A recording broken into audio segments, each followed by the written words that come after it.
नमस्कार दोस्तों, आप सभी लोगों का एचवी पाठशाला पर स्वागत है। जैसा कि हम सभी लोग जानते हैं कि हमारे उत्तर प्रदेश करंट अफेयर की क्लासेस आरंभ हुई हैं, तो उसके अंतर्गत हम सभी लोग पहले जनवरी की, फिर फरवरी की, ऐसे ही क्रमवार तरीके से हम सभी लोग क्लासेस को कंटिन्यू करेंगे। अच्छा, किसी भी एग्जाम को देने के लिए अमूमन 1 से 1.5 साल तक का जो करंट अफेयर होता है पूछा जाता है, लेकिन अगर उसमें हम बात करें सर्वाधिक महत्वपूर्ण करंट अफेयर जो भाग होता है तो करीब 6 महीने का, तो आवश्यक रूप से ही पूछा जाता है। तो उसी को ध्यान में रखते हुए पहले हम सभी लोग जनवरी से आरंभ करेंगे।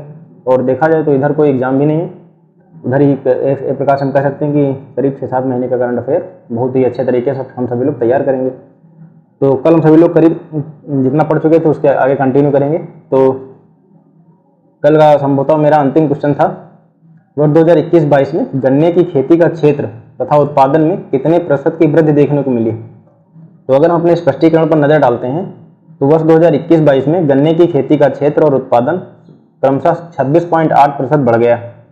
बागवानी फसल उत्पादन में करीब 31.9% की वृद्धि देखी गई।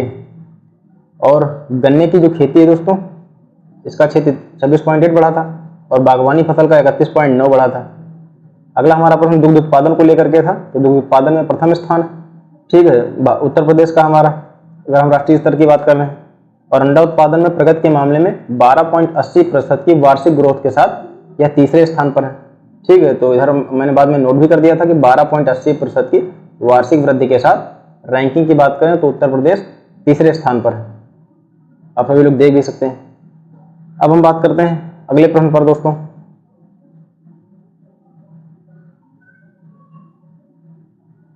उत्तर प्रदेश सरकार द्वारा 1 ट्रिलियन अमेरिकी डॉलर का लक्ष्य हासिल करने के लिए समय सीमा क्या निर्धारित करी गई। तो अगला हमारा प्रश्न है कि 1 ट्रिलियन जो इकोनॉमिक डॉलर 1 ट्रिलियन अमेरिकी डॉलर का जो उत्तर प्रदेश सरकार द्वारा हासिल करने के लिए लक्ष्य रखा गया है, तो वह कब तक का है। तो आपके ऑप्शन है दोस्तों 2024, 2027, 2025, 2020। तो इसमें कौन सा सही जवाब होगा। तो 2027 आपका सही जवाब है। 2027 तक दोस्तों उत्तर प्रदेश सरकार के द्वारा 1 ट्रिलियन अमेरिकी डॉलर का लक्ष्य हासिल करने के लिए समय सीमा निर्धारित करी गई है, ठीक है। तो ये तो हो गया आपका एक बहुत ही महत्वपूर्ण क्वेश्चन, इसको याद करना जरूर है दोस्तों, क्योंकि यह एक महत्वपूर्ण टारगेट है। जैसा कि बात करें तो भारत सरकार के द्वारा भी कुछ टारगेट निर्धारित करे गए हैं अर्थव्यवस्था की बेहतरी के लिए, इसी को ध्यान में रखते हुए उत्तर प्रदेश सरकार के द्वारा भी कुछ उसकी बेहतरी के लिए टारगेट निर्धारित करे गए हैं। अब हम अगले प्रश्न पर बात करेंगे। अगला हमारा प्रश्न है कि दोस्तों स्वच्छ सर्वेक्षण 2023 के अंतर्गत उत्तर प्रदेश के किन 2 जिलों को राष्ट्रपति पुरस्कार प्रदान किया। तो आपका ऑप्शन है बस्ती व श्रावस्ती, ललितपुर व श्रावस्ती, या फिर प्रयागराज या वाराणसी, प्रयागराज और वाराणसी। आपका अगला ऑप्शन है कि उपरोक्त में से कोई नहीं। तो स्पष्टीकरण की अगर हम बात करते हैं तो लखनऊ, गोरखपुर, वाराणसी, कानपुर, गाजियाबाद, अलीगढ़, झांसी और फिरोजाबाद सहित 8 शहरों ने 3 स्टार रेटिंग हासिल करी, जबकि नोएडा ने क्या करा है 5 स्टार रेटिंग हासिल करी। ये तो खैर स्पष्टीकरण थोड़ा पृथक दिया हुआ है। इसके अगर सही उत्तर हम की बात करते हैं तो इसका सही उत्तर दोस्तों आपका होगा प्रयागराज और वाराणसी। ये हो गया आपका प्रयागराज और वाराणसी। तो प्रश्न है आपका कि स्वच्छ सर्वेक्षण 2023 के अंतर्गत उत्तर प्रदेश के किन 2 जिलों को राष्ट्रपति पुरस्कार प्रदान किया गया। तो स्वच्छ सर्वेक्षण 2023 के अनुसार प्रयागराज और वाराणसी को नई दिल्ली में राष्ट्रपति पुरस्कार दिया गया। अगर पूछा जाता है कि जो उत्तर प्रदेश के 2 जिले हैं प्रयागराज और वाराणसी, इधर हम समझ लेते हैं हम सभी लोग।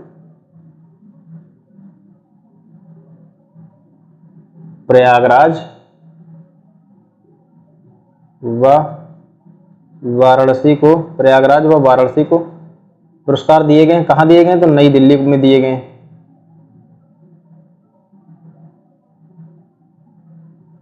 जरूरी नहीं दोस्तों जो मैं प्रश्न यहाँ लिखूं वो वही है, वैसे यह भी नहीं कहा जा सकता, क्योंकि एग्जामिनर किस प्रकार का प्रश्न बनाता है, तो प्रत्येक प्रश्न से बनने वाले प्रश्नों पर भी हम सभी लोग बात करेंगे। तो प्रयागराज और वाराणसी को नई दिल्ली में राष्ट्रपति पुरस्कार से एक प्रकार से हम कह सकते हैं कि सम्मानित किया गया था। और अगर स्पष्टीकरण की बात करें कुछ अतिरिक्त बातों की, लखनऊ, गोरखपुर, वाराणसी, कानपुर, गाजियाबाद, अलीगढ़, झांसी और फिरोजाबाद, इन 8 शहरों को 3 स्टार रेटिंग दी गई। अगर हम बात करें नोएडा, जबकि नोएडा को 5 स्टार रेटिंग प्रदान करी गई। तो इसको भी याद रखिए, हालांकि आप सभी लोग इसको पढ़ लीजिए, ये इतना काफी होगा आपका। और अगर कुछ अतिरिक्त जानकारी की बात करें जैसे स्वच्छ सर्वेक्षण, इधर मैं नोट कर दे रहा हूं दोस्तों, जैसे 648 शहर जो है करीब ODF में शामिल करे गए और 65 शहरों को कचरा मुक्त घोषित करा गया, ठीक है। और ODF प्लस प्लस की अगर हम बात करते हैं तो करीब 129 शहर ODF प्लस प्लस घोषित करे गए हैं।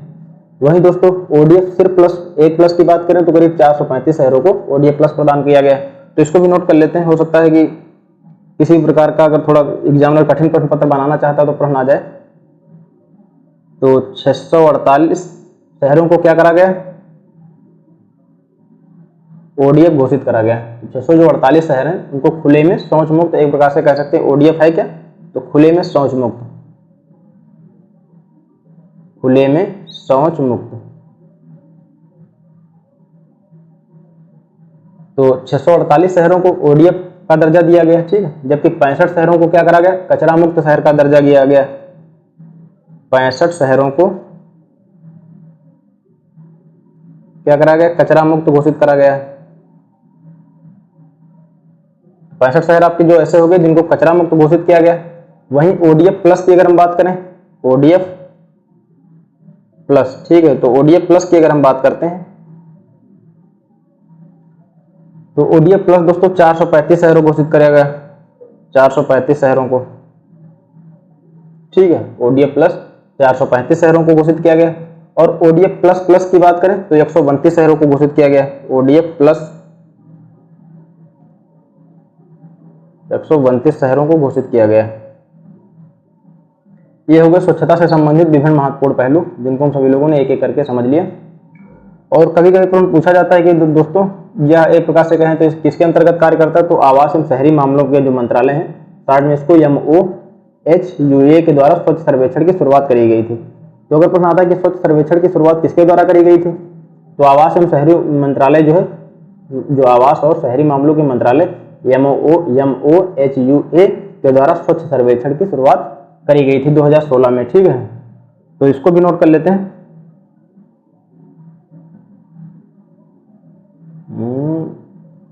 यहाँ तो खैर जगह है नहीं, शार्ट में लिखे दे रहा हूं मैं।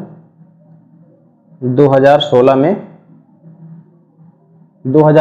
दोस्तों MOHUA के द्वारा स्वच्छ सर्वेक्षण की शुरुआत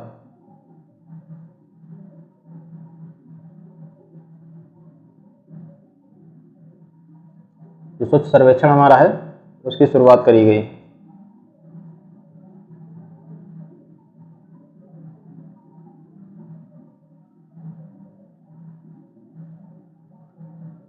तो ये तो हो गए विभिन्न मुद्दे। अच्छा, एक बार फिर से समझ लेते हैं इसको कि बात करी जाए अगर कौन कौन से जो जिले शामिल करे जिनको स्वच्छ सर्वेक्षण के द्वारा राष्ट्रपति पुरस्कार दिया गया अंतर्गत, तो प्रयागराज और वाराणसी को नई दिल्ली में सम्मानित किया गया, पुरस्कार दिए गए, ठीक है। लखनऊ, गोरखपुर, वाराणसी, कानपुर, गाजियाबाद, अलीगढ़, झांसी और फिरोजाबाद को 8 शहर हैं, इन सभी को 3 स्टार रेटिंग दी गई, जबकि नोएडा को 5 स्टार रेटिंग दी गई।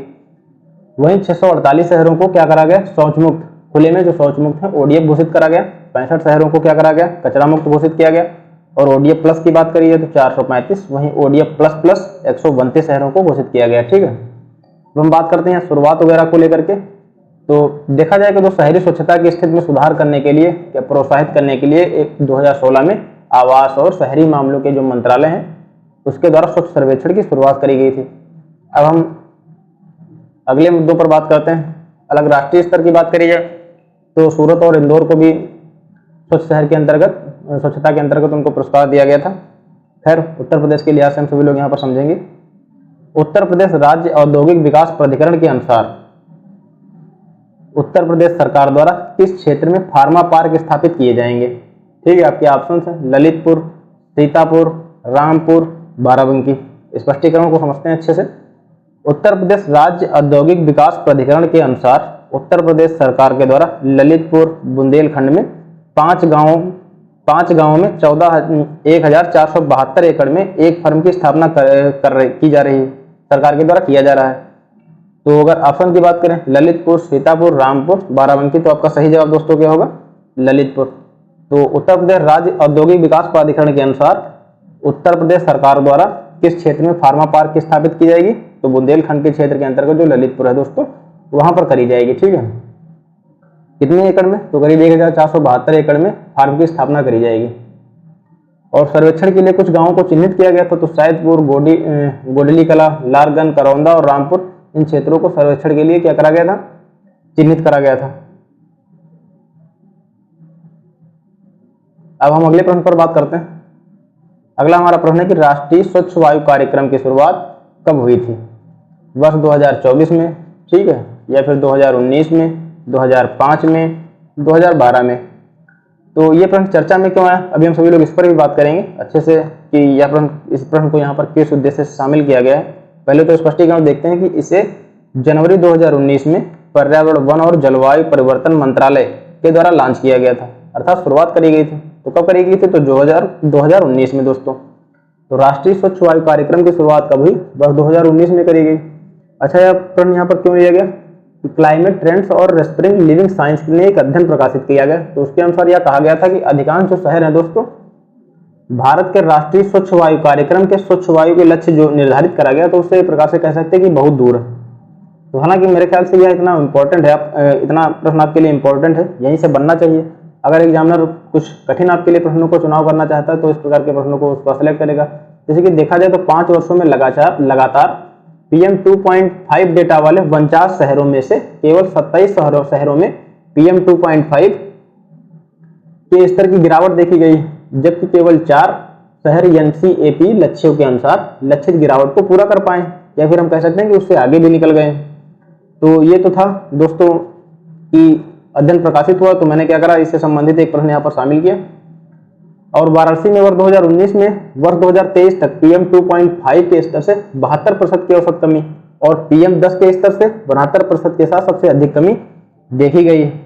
किस शहर की बात की जा रही है यहाँ पर? तो वाराणसी की बात करी जा रही है। तो इसी के लिहाज से यह प्रश्न आपके लिए इंपॉर्टेंट हो जाता है। खैर, हम सभी लोग अब आगे बढ़ते हैं, आगे अगले प्रश्न पर बात करते हैं। अगला हमारा प्रश्न है कि महर्षि वाल्मीकि अंतरराष्ट्रीय हवाई अड्डा कहाँ स्थित है? ठीक है, तो आपके ऑप्शन है दोस्तों कि कानपुर नगर, श्रावस्ती, ललितपुर या फिर अयोध्या। अगर ऑप्शंस की बात करी जाए तो कानपुर नगर, श्रावस्ती, ललितपुर या फिर अयोध्या वाल्मीकि अंतरराष्ट्रीय हवाई अड्डा की बात करी जा रही है। तो अगर आप स्पष्टीकरण पर नजर डालते हैं तो अयोध्या में महर्षि वाल्मीकि अंतरराष्ट्रीय हवाई अड्डे का उद्घाटन 30 दिसंबर 2023 को प्रधानमंत्री जी के द्वारा करा गया था। कब किया गया था? 30 दिसंबर 2023 को। यह डेट भी दोस्तों अपने आप में महत्वपूर्ण है, तो इसको भी आप सभी लोग याद रखिए, क्योंकि तो अयोध्या काफी चर्चित रहा है पिछले कुछ महीनों में। तो आपके ऑप्शंस की अगर बात की जाए तो अयोध्या आपका सही हो जाएगा कि महर्षि वाल्मीकि अंतरराष्ट्रीय हवाई अड्डा कहाँ स्थित है? तो अयोध्या में स्थित है। कब उद्घाटन करा गया था? 30 दिसंबर 2023 को करा गया था। 30 दिसंबर 2023 किसके द्वारा किया गया? तो प्रधानमंत्री जी के द्वारा किया गया था। ठीक है, और अगर कुछ अतिरिक्त जानकारी की बात करें तो नागरिक उड्डयन मंत्री जो ज्योतिरादित्य सिंधिया के मुताबिक उत्तर प्रदेश में 5 नए हवाई अड्डों का उद्घाटन करा जाएगा। कहने का तात्पर्य जनवरी का करंट अफेयर है, तो उसी के लिहाज से हम सभी लोग बात कर रहे हैं। अगर भविष्य में कोई संशोधन होगा तो उसको भी हम सभी लोग शामिल करेंगे। कौन कौन से राज्य अगर बात करी जाए तो राज्य में आजमगढ़, अलीगढ़, मुरादाबाद, चित्रकूट, श्रावस्ती में इन हवाई अड्डों का निर्माण करा जाएगा। तो राज्य में कुल हवाई अड्डों की जो संख्या की बात करी जाए तो 19 हो जाएगी। कब हो जाएगी? तो 5 नए हवाई अड्डों का उद्घाटन करने के बाद राज्य में कुल हवाई अड्डों की संख्या कितनी हो जाएगी? मैं यहां लिख रहा हूं कुल हवाई अड्डों की संख्या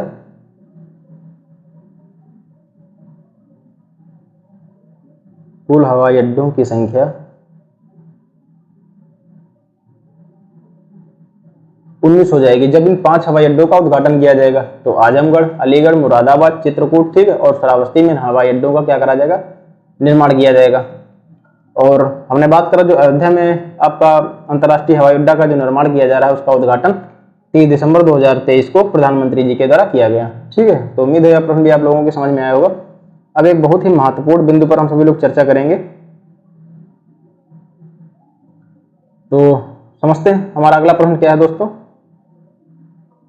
उत्तर प्रदेश सरकार को 1 ट्रिलियन अमेरिकी डॉलर की अर्थव्यवस्था के लक्ष्य को हासिल करने के लिए कृषि क्षेत्र में कितने प्रतिशत तक की वृद्धि करनी पड़ेगी? तो अगर बात की जाए तो ये चीजें वैल्यू जो आपकी दी हुई है परसेंटेज में दी हुई 50%, 100%, 250%, 400%।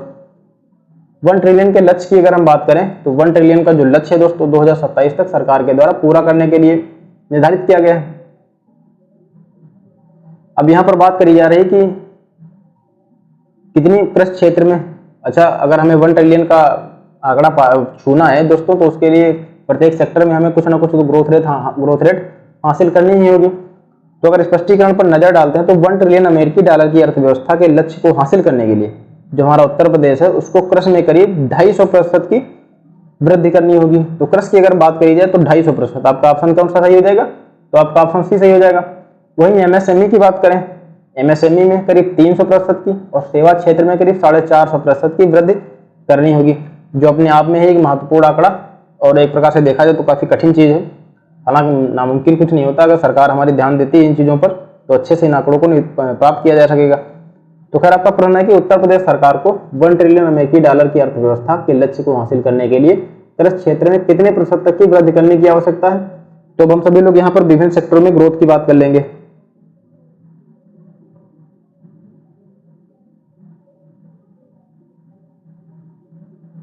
विभिन्न सेक्टर में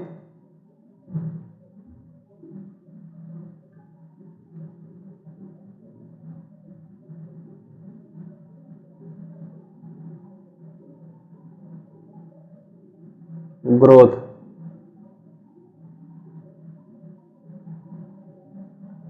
तो अगर विभिन्न सेक्टरों के हम ग्रोथ की बात करें, कृषि सेक्टर में कितनी रखी गई? ठीक है, तो कृषि में दोस्तों 250% की हमें ग्रोथ हासिल करनी होगी। वहीं अगर एमएसएमई की बात करें, एमएसएमई की अगर हम बात करते हैं, कहने का तात्पर्य सूक्ष्म लघु उद्योगों की, तो उसमें करीब 300% की हमें ग्रोथ रेट हासिल करनी होगी। इसके अतिरिक्त जो सेवा क्षेत्र है जिसका अपना एक अलग योगदान है, काफी ज्यादा योगदान है हमारी अर्थव्यवस्था में, तो 450% की ग्रोथ रेट हासिल करनी होगी। 1 ट्रिलियन इकोनॉमिक डॉलर का जो हमारा 1 ट्रिलियन अमेरिकी डॉलर का जो कह सकते हैं कि लक्ष्य निर्धारित करा गया है, उसको पाने के लिए कृषि में 250%, एमएसएमई में 300% और सेवा क्षेत्र में 450% की हमें ग्रोथ रेट हासिल करनी होगी। अगला हमारा प्रश्न है कि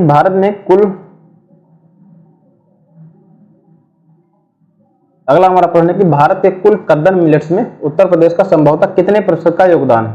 आपके ऑप्शंस हैं 20%, 10% या फिर 8% या फिर 22%। तो अगर स्पष्टीकरण पर हम नजर डालते हैं तो भारत के कुल कद्दन मिलेट्स में उत्पादन में उत्तर प्रदेश का योगदान 20% है, लेकिन निर्यात केवल 1% ही है। तो कहने का तात्पर्य यह है कि आपका ऑप्शन ए सही होगा दोस्तों। भारत के कुल कद्दन मिलेट्स उत्पादन तो उत्तर प्रदेश का जो किया जा रहा है कि अगर भारतीय राष्ट्रीय स्तर की बात करें, जो जितना कद्दन मिलेट्स का उत्पादन हो रहा है उसमें उत्तर प्रदेश 20% का योगदान करता है, किंतु अगर निर्यात की बात करें तो निर्यात दोस्तों यह 1% का ही करता है।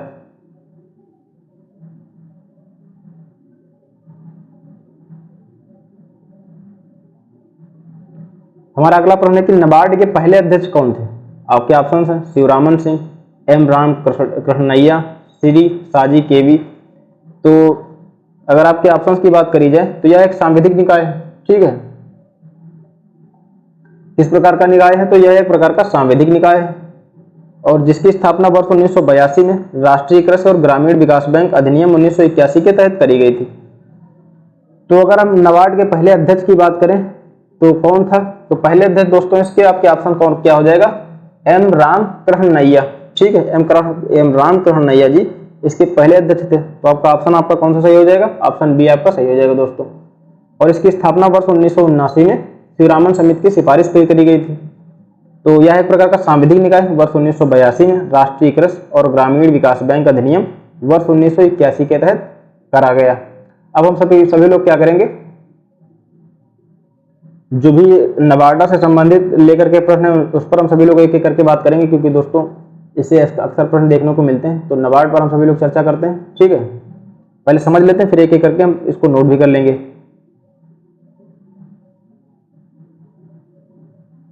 तो आइए देखते हैं नबार्ड को लेकर के क्या महत्वपूर्ण कौन कौन से बिंदु हैं। तो नबार्ड के द्वारा क्या किया गया? कभी कभी प्रश्न पूछा जाता है कि नबार्ड के द्वारा रूरल इंफ्रास्ट्रक्चर डेवलपमेंट फंड कब बनाया गया था? तो वर्ष 1995-96 में बनाया गया था। ठीक है दोस्तों, जिसकी प्रारंभिक धनराशि की बात करें तो करीब 2000 करोड़ के आसपास थी। सॉरी दोस्तों, शायद 2 लाख करोड़ के आसपास थी। तो इसको नोट करते हैं। नाबार्ड से संबंधित विभिन्न महत्वपूर्ण तथ्य।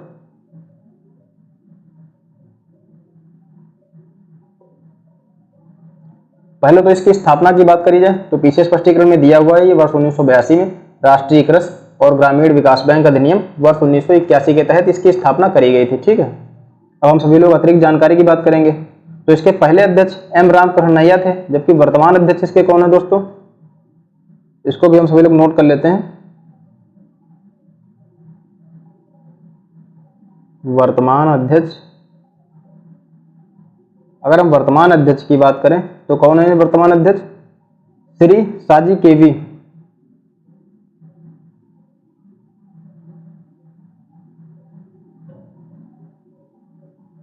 ये हो गए आपके वर्तमान अध्यक्ष। ठीक है, आरंभिक कैपिटल को लेकर के भी कभी कभी प्रश्न बनते हैं। तो 100 करोड़, जिसमें गवर्नमेंट और तथा आरबीआई की हिस्सेदारी करीब 50-50 थी, 50-50%, जो कि बाद में बदल गई आगे चल करके।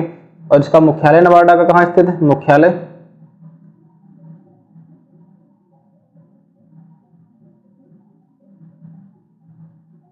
मुख्यालय इसका मुंबई में स्थित है। ठीक है, यह जो छोटे उद्योग, कुटीर उद्योग, इन सबके योगदान के लिए अपनी एक महत्वपूर्ण भूमिका निभाता है। और इसमें बाद में कुछ संशोधन भी करे गए, तो उसको भी हम सभी लोग भी आगे करेंगे। अगर कभी कभी पूछा जाता है किस पंचवर्षीय योजना के तहत स्थापित हुआ, तो पंचवर्षीय योजना की अगर हम बात करें, पंचवर्षीय योजना छठी थी दोस्तों। कौन सी थी, तो छठवीं पंचवर्षीय योजना के तहत इसकी स्थापना करी गई थी। तो पहले अध्यक्ष कौन थे, इस पर हमने बात करी। वर्तमान अध्यक्ष कौन है, इसको समझा।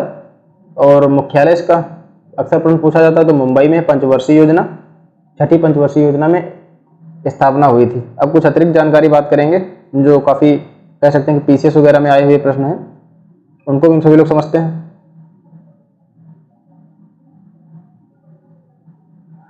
रूरल इंफ्रास्ट्रक्चर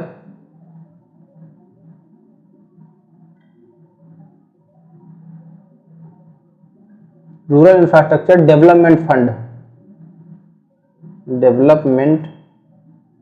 फंड की स्थापना कब हुई, तो 1995,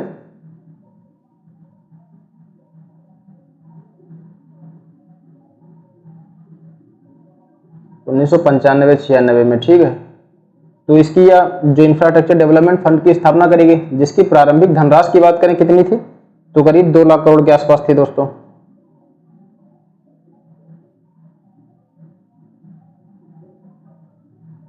इकाई, दहाई, सैकड़ा, हजार, 10,000, लाख, 2 लाख करोड़। यह एक प्रश्न आया हुआ कि मतलब रूरल इंफ्रास्ट्रक्चर डेवलपमेंट फंड की स्थापना किसके द्वारा करी गई, तो नाबार्ड के द्वारा करी गई। और नाबार्ड ने क्या करा, कृषि पारिस्थितिकी आधारित कार्यक्रम के तहत प्राकृतिक खेती को बढ़ावा दिया।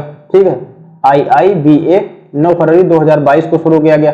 इसके अनुसार करीब 50,000 रुपये हेक्टेयर, जो प्राकृतिक खेती से संबंधित जो भी प्रोग्राम है, उनमें 50,000 रुपये प्रति हेक्टेयर के हिसाब से निवेश किया जाएगा। तो यह तो भी हालिया का आंकड़ा है, इसको आप सभी लोग बिल्कुल भी याद रखिए। इसको भी नोट कर लेते हैं। कृषि पारिस्थितिकी कार्यक्रम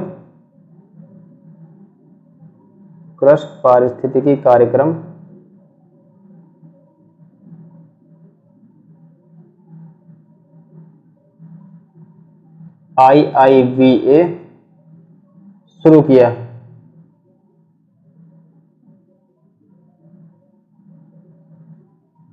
जो कृषि पारिस्थितिकी कार्यक्रम कौन सा, तो IIBA की शुरुआत किसके द्वारा करी गई, तो नाबार्ड के द्वारा करी गई, जो करीब क्या करेगा, 11 राज्यों में अपने मौजूदा वाटरशेड और जो वाड़ी कार्यक्रम के तहत प्राकृतिक खेती को बढ़ावा देगा। तो कृषि पारिस्थितिकी कार्यक्रम IIBA की शुरुआत करी गई। ठीक है, कितने राज्यों में, जो कि 11 राज्यों में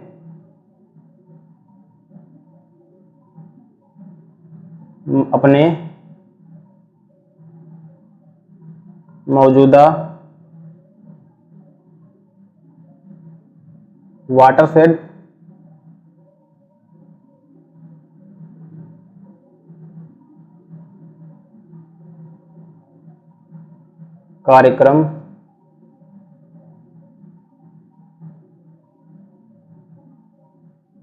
कार्यक्रमों के तहत प्राकृतिक खेती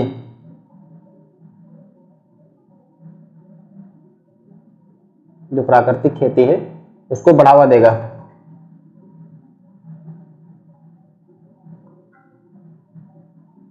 तो यह अभी हालिया आंकड़ा है, इसको आप सभी लोग याद रखिए। अगर इसकी बात करें IIVA की शुरुआत कब हुई, तो दोस्तों इसकी शुरुआत की अगर हम बात करें तो 9 फरवरी 2022 को हुई। 9 फरवरी 2022 को हुई, ठीक है।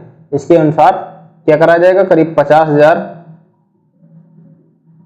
रुपए प्रति हेक्टेयर की दर से निवेश किया जाएगा।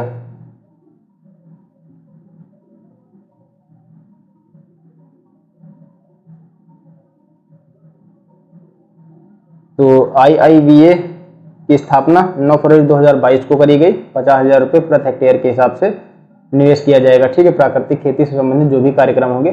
अच्छा, प्रोजेक्ट ई, जो प्रोजेक्ट ई शक्ति है, नाबार्ड के द्वारा लॉन्च करा गया था। स्वयं समूह जो स्वयं समूह कह सकते हैं, स्वयं सहायता वाले जो समूह हैं, उनके सभी सदस्यों के डिजिटलीकरण से संबंधित है दोस्तों। और नाबार्ड के द्वारा अक्सर एक प्रोग्राम पूछा जाता है कि बैंक लिंकेज जो कार्यक्रम है तब शुरुआत किया गया था, तो वर्ष 1992-93 में किया गया था। ये कुछ महत्वपूर्ण बातें थी जो नाबार्ड को लेकर के हैं, इसको आप सभी लोग याद रखिए, इसको भी नोट कर लेते हैं। प्रोजेक्ट ई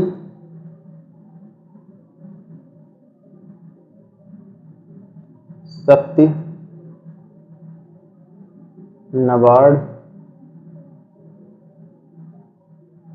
नाबार्ड के द्वारा शुरू किया गया, ठीक है।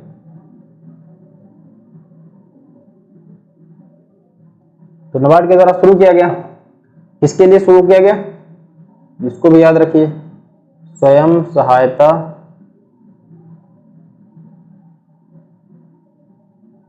सहायता समूहों के सदस्यों के डिजिटलीकरण के लिए।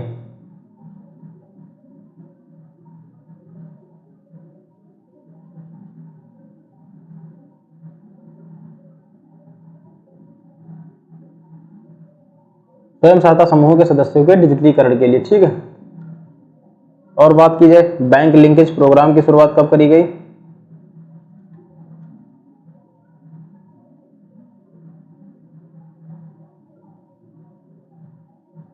बैंक लिंकेज प्रोग्राम, इसकी शुरुआत कब की गई, तो वर्ष 1992-93 में, ठीक है।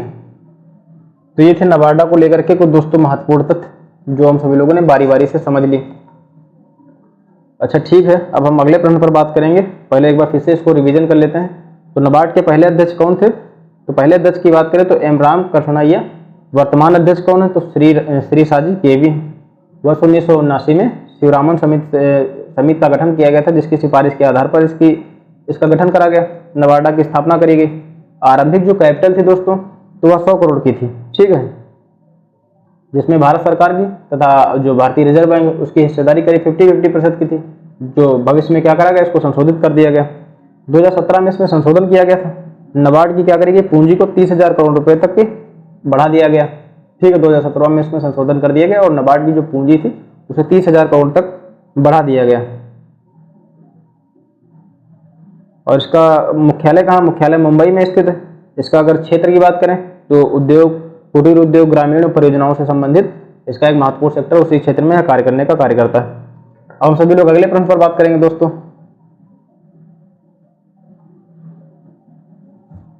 अगला हमारा प्रश्न है दिव्य अयोध्या ऐप कि किसके द्वारा लॉन्च किया गया। तो दिव्य अयोध्या ऐप किसके द्वारा लॉन्च किया गया, आपके ऑप्शन है दोस्तों, मुख्यमंत्री जो हमारे योगी आदित्यनाथ जी हैं उनके द्वारा, या फिर किसके द्वारा लॉन्च किया गया, सतीश महाना जी के द्वारा, या अखिलेश यादव जी के द्वारा, या फिर प्रधानमंत्री नरेंद्र मोदी जी के द्वारा।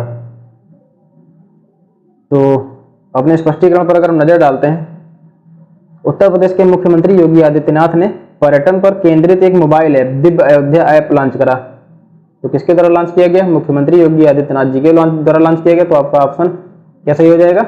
ए सही हो जाएगा। जिससे क्या होगा? अयोध्या आने वाले भक्तों और पर्यटकों के लिए नेविगेशनल अनुभव को बढ़ाने हेतु डिजाइन किया गया। कहने का तात्पर्य आपस में आसानी से उस संपर्कों को स्थापित कर पाएंगे। तो मुख्यमंत्री योगी आदित्यनाथ जी के द्वारा दिव्य अयोध्या को लॉन्च करा गया। ठीक है, यह एक प्रकार कह सकते हैं कि पर्यटन पर केंद्रित है। यह भी प्रश्न बन सकता है कि दिव्य अयोध्या ऐप का संबंध किस क्षेत्र से है?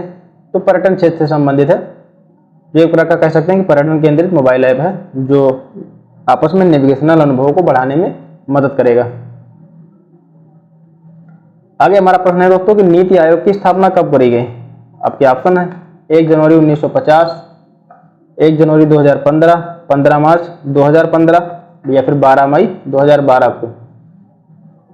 तो स्पष्टीकरण की अगर हम बात करते हैं तो नीति योजना आयोग को 1 जनवरी 2015 को एक नए संस्थान नीति आयोग के द्वारा प्रतिस्थापित किया गया था। तो कब? तो 1 जनवरी 2015 को नीति आयोग की स्थापना करी गई थी। किसको रिप्लेस किया गया था? तो रिप्लेसमेंट की अगर हम बात करते हैं तो योजना आयोग को दोस्तों रिप्लेस किया गया था हमारे नीति आयोग के द्वारा। यह प्रश्न यहाँ पर लिया गया।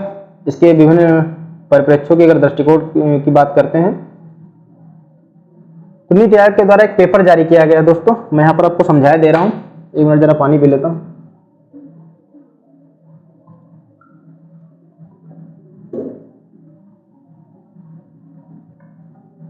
नीति आयोग ने एक पेपर जारी करा था भारत में बहुआयामी गरीबी को लेकर के। 2005-6 के अनुसार उत्तर प्रदेश में पिछले 9 वर्षों में जो बहुआयामी गरीबी है उसमें अधिकतम संख्या में लोगों को बाहर निकालने के लिए एक प्रकार से कह सकते हैं कि अच्छा कार्य किया। संगठन के द्वारा बताया गया कि यूपी में करीब 5.94 करोड़ लोग एमडीपी से जो निकले हैं, बहुआयामी जो गरीबी है उससे बाहर निकले हैं। तो कितने लोग निकले हैं? एमडीपी से 5.94 करोड़ लोग निकले हैं बाहर।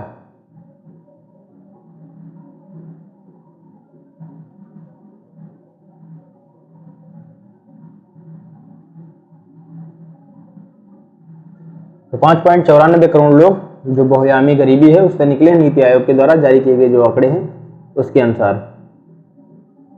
और इस पेपर में यह भी बताया गया था कि वर्ष 2015-16 में 37.68, कहने का तात्पर्य है कि 37.5% हम इसका अमूमन आंकड़ा ले सकते हैं। यूपी में बहुआयामी गरीबों की संख्या 2019-21 में घट करके करीब 22.95% हो गई। इसको नोट कर लेते हैं दोस्तों।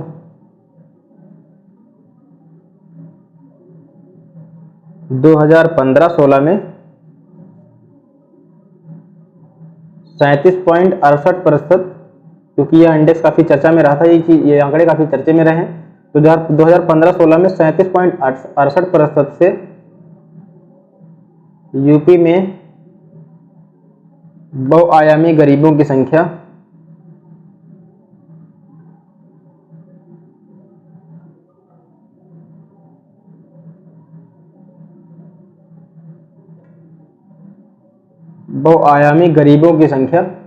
वर्ष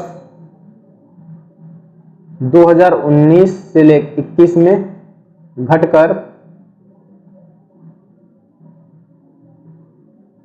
2019-21 में घट करके 22.95% हो गई। तो इसमें से कौन सा महत्वपूर्ण आंकड़ा है आप इसको याद रखिए, 22.95% हो गई। पेपर में यह भी कहा गया कि वर्ष 2022-23 में यह आंकड़ा घट करके करीब 17.40% रह गया। 2022-23 में यह आंकड़ा 2022-23 में यह आंकड़ा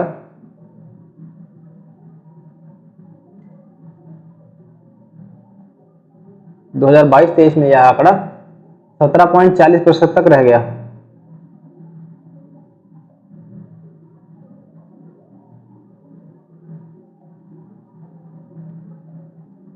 और इसके अंतर्गत करीब 12 संकेतकों पर विचार किया जाता है। तो खैर ये पीसीएस वगैरह के लिए बहुत ज्यादा इंपॉर्टेंट है। तो इसी के लिहाज से नीति आयोग के द्वारा चूंकि जारी किया गया था आंकड़ा, तो नीति आयोग पर भी प्रश्न बन सकता है। और जो भी महत्वपूर्ण बिंदु है हमने उस पर बात कर ली। अब हम सभी लोग आगे बढ़ेंगे। अगला हमारा प्रश्न है दोस्तों, उसको देखते हैं। अच्छा, जनवरी में सेमीकंडक्टर को लेकर के दोस्तों जो अर्धचालक है उनको लेकर के कई खबरें प्रकाशित हुई। तो आप सभी लोग यह याद रखिए, हमने पूर्व के लेक्चर में उस पर बात भी करी कि अर्धचालक कौन कौन से हैं, किस प्रकार बनते हैं, इन सबको अच्छे से आप सभी लोग पढ़ लीजिए। तो अगला हमारा प्रश्न है कि किस जिले के लिए हेलीकॉप्टर सेवा शुरू करे जाने की योजना है। ठीक है, कौन सा एक ऐसा जिला है जहां पर हेलीकॉप्टर जो सेवा है उसकी शुरुआत करी जा रही है। आपके ऑप्शन है सीतापुर, गोरखपुर, लखनऊ या फिर अयोध्या। तो स्पष्टीकरण पर अगर हम नजर डालते हैं तो उत्तर प्रदेश सरकार ने लखनऊ, गोरखपुर, प्रयागराज, वाराणसी, आगरा और मथुरा से अयोध्या के लिए हेलीकॉप्टर की सेवाएं देने का निर्णय किया। तो आपका ऑप्शन क्या सही हो जाएगा दोस्तों? आपका ऑप्शन सही हो जाएगा अयोध्या। किस जिले के लिए हेलीकॉप्टर की सेवा शुरू करी जाने की योजना है? तो अयोध्या में शुरू करी जाने की योजना है। अब उत्तर प्रदेश, हमारी उत्तर प्रदेश सरकार, इसके द्वारा क्या किया गया? लखनऊ, गोरखपुर, प्रयागराज, वाराणसी, आगरा, मथुरा से अयोध्या के लिए हेलीकॉप्टर सेवाओं को शुरू करे जाने की व्यवस्था करी गई है। ठीक है,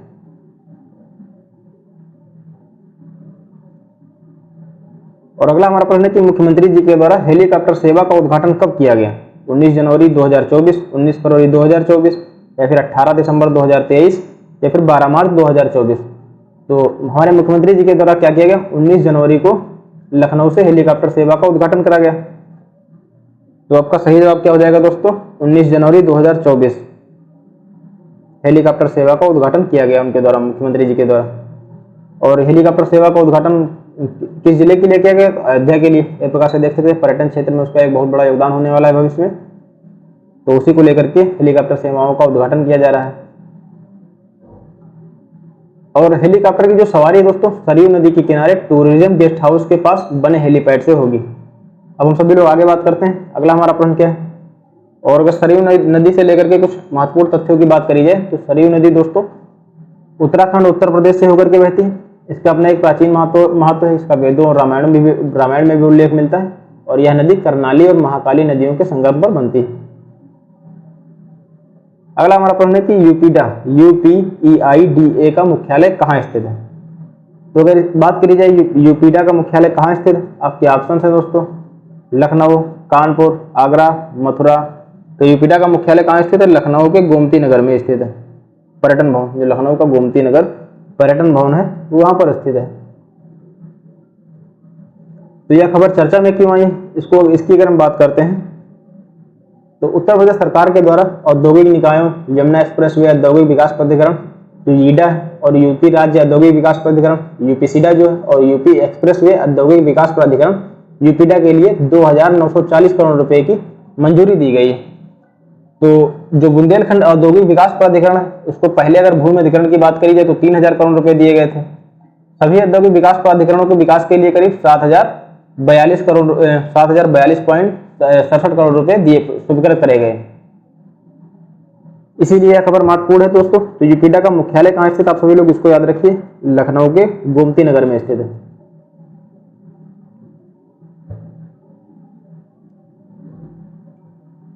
अगले प्रश्न पर बात करते हैं। भारत थाईलैंड समन्वित गश्ती दल का कौन सा संस्करण आयोजित किया गया? आपके ऑप्शन हैं 36वां, 21वां, 25वां, 21वां, 15वां या फिर 18वां। तो स्पष्टीकरण पर नजर डालते हैं कि भारतीय नौसेना और रॉयल थाई नौसेना ने अभ्यास अयुत्थाया नामक पहला द्विपक्षीय अभ्यास आयोजित किया। तो अभ्यास अयुत्थाया किसके द्वारा आयोजित किया गया? तो भारतीय नौसेना और रॉयल, जो हमारी भारतीय नौसेना और रॉयल थाई नौसेना, इसके द्वारा अभ्यास अयुत्थाया का आयोजन किया गया। ठीक है, वहीं द्विपक्षीय अभ्यास के साथ साथ भारत तथा थाईलैंड ने समन्वित गश्ती दल इंडो थाई कॉर्पैट का 36वां संस्करण कह सकते हैं आयोजित करा गया। तो कौन सा संस्करण है दोस्तों? तो 36वां संस्करण आयोजित किया गया। आपका ऑप्शन कौन सा सही हो जाएगा? 36वां ऑप्शन सही हो जाएगा। अभ्यास जो अयुत्थाया का अनुवाद की अगर हम बात करें जाए तो अजेयवन अर्थात अपराजेय। ठीक है, और यह दो सबसे पुराने शहरों में भारत में अयोध्या व थाईलैंड में अयुत्थाया ऐतिहासिक विरासतों, समृद्ध सांस्कृतिक इन सबके अगर ऐतिहासिक कथाओं का महत्व देखा जाए तो उन सभी का एक प्रकार से कह सकते हैं प्रतीक है। तो अगर अपने प्रश्न की बात करी जाए कि भारत थाईलैंड समन्वित गश्ती दल का कौन सा संस्करण आयोजित किया गया, तो 36वां संस्करण इसका आयोजित किया गया। अच्छा, अगर अभ्यास की बात करिए किन दो देशों के मध्य किया गया, तो भारतीय नौसेना और रॉयल थाई नौसेना के मध्य किया गया। अब हम अपने अगले प्रश्न पर बात करते हैं। अगला हमारा प्रश्न है कि प्रभु श्री राम के लिए निर्मित मंदिर में प्रयुक्त नागर शैली का विकास किस काल में हुआ। अच्छा, इस प्रकार का भी प्रश्न बन सकता है कि भगवान श्री राम के लिए जिस मंदिर का निर्माण किया गया तो किस शैली में निर्मित है, तो नागर शैली में निर्मित है। और किस काल में इस नागर शैली का विकास हुआ, इसमें इसके पहली बार भारत में 5वीं शताब्दी ईस्वी में गुप्त काल के दौरान इसे विकसित किया गया। यह शैली उत्तरी, पश्चिमी और पूर्वी भारत, बंगाल को अगर छोड़ दिया जाए तो वे काफी लोकप्रिय। तो गुप्त काल से इसका विकास हुआ दोस्तों। प्रभु श्री राम को लेकर के जो निर्मित मंदिर है उसमें प्रयुक्त नागर शैली का विकास गुप्त काल में हुआ। यह उत्तरी, पश्चिमी और पूर्वी भारत की अगर हम बात करें, जैसे कि अगर हमारा भारत देश के अगर हम नक्शे की बात करते हैं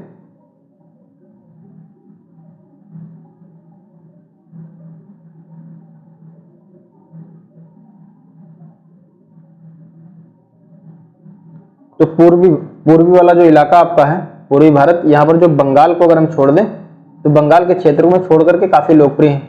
तो अगर आपके ऑप्शंस की बात करी जाए कौन सा सही होगा, तो आपका गुप्त काल दोस्तों सही हो जाएगा। ठीक है, प्रभु श्री राम को लेकर के जो मंदिर का निर्माण हुआ नागर शैली में निर्मित हुआ और किस काल में हुआ, तो गुप्त काल में हुआ। अब हम सभी लोग भगवान श्री राम की जो मूर्ति है उसको लेकर के कुछ महत्वपूर्ण बिंदुओं को समझ लेते हैं।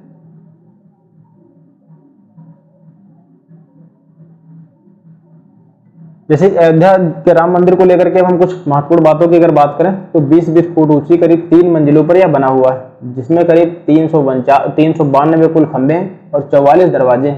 ठीक है, इसके निर्माण करने में करीब मकराना संगमरमर और गुलाबी बलुआ पत्थर, ग्रेनाइट पत्थर या फिर रंगीन संगमरमर का उपयोग किया गया।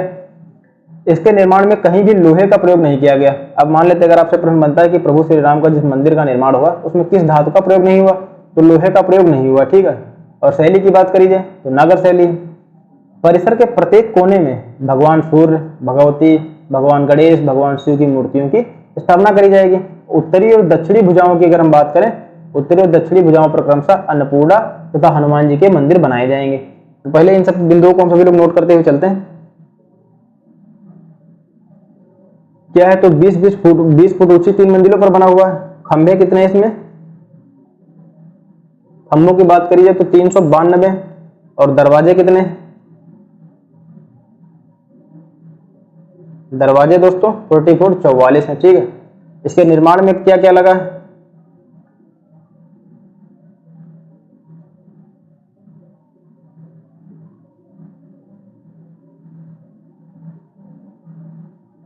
निर्माण की अगर बात करिए तो मकराना संगमरमर,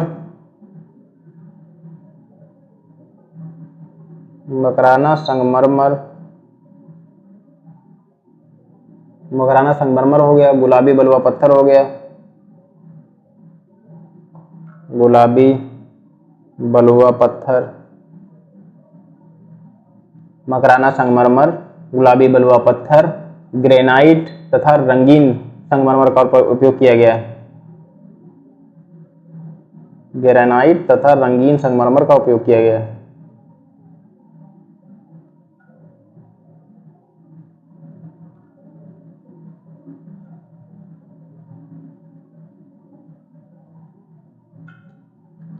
इसमें उपयोग किया गया। ठीक है, किस धातु का प्रयोग नहीं किया गया, तो लोहे का दोस्तों इसमें प्रयोग नहीं करा गया। लोहे का प्रयोग नहीं किया गया। तो इसमें अगर आपसे प्रश्न पूछा जाता है कि निम्नलिखित में से किस धातु का प्रयोग प्रभु श्री राम के मंदिर में निर्माण करने में नहीं किया गया, तो लोहे धातु का प्रयोग नहीं करा गया। ठीक है, और शैली की बात करें, कौन सी शैली का इस्तेमाल हुआ है, किस शैली पर यह मंदिर निर्मित है दोस्तों, तो नागर शैली पर निर्मित है। तो यह नागर शैली पर निर्मित और परिसर के प्रत्येक कोने में सूर्य, भगवती, गणेश, शिव जी की मूर्तियों की स्थापना करी जाएगी। और उत्तरी दक्षिणी उत्तरी दक्षिणी भुजाओं पर क्रमशः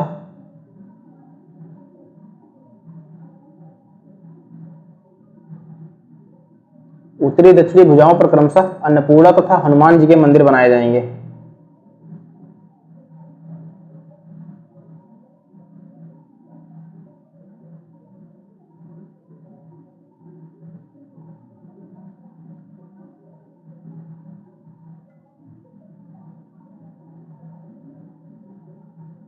तो उत्तरी दक्षिणी जो भुजाएं हैं उस पर अन्नपूर्णा जी का और हनुमान जी का मंदिर जो है कह सकते हैं कि बनाया जाएगा। जो वास्तुकला इसकी शैली है नागर शैली है दोस्तों। पहली बार उत्तर भारत में करीब 5वीं शताब्दी में गुप्त काल के दौरान इसका विकास किया गया। उत्तरी और पश्चिमी इलाके और पूर्वी भारत में अगर बंगाल को छोड़ दिया जाए तो उन क्षेत्रों में काफी लोकप्रिय। ठीक है, गर्भगृह जो हमेशा है उच्चतम शिखर के ठीक नीचे स्थित होता है। जो गर्भगृह होता है क्या कहाँ स्थित होता है, तो उच्चतम शिखर के ठीक नीचे होता है। शिखर पर एक कलश अर्थात अमलका जो होता है स्थापित होता है।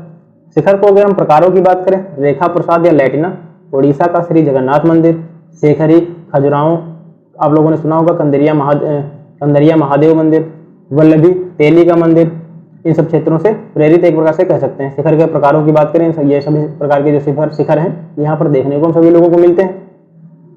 चार दीवारी या प्रवेश का अभाव है। ठीक है, तो प्रभु श्री राम से लेकर के जो मंदिर जो प्रभु श्री राम जी का मंदिर है उससे लेकर के जो भी महत्वपूर्ण बिंदु थे एक एक करके हम सभी लोगों ने समझ लिया। तो आज का वीडियो यहीं तक रखते हैं दोस्तों, मिलते हैं अगले दिन अगले लेक्चर में। आप सभी लोग अपनी पढ़ाई जारी रखिए, इसी प्रकार की हमारी सीरीज कंटिन्यू रहेगी। फॉलो करना बिल्कुल भी ना भूले चैनल को। मिलते हैं अगले लेक्चर में, धन्यवाद।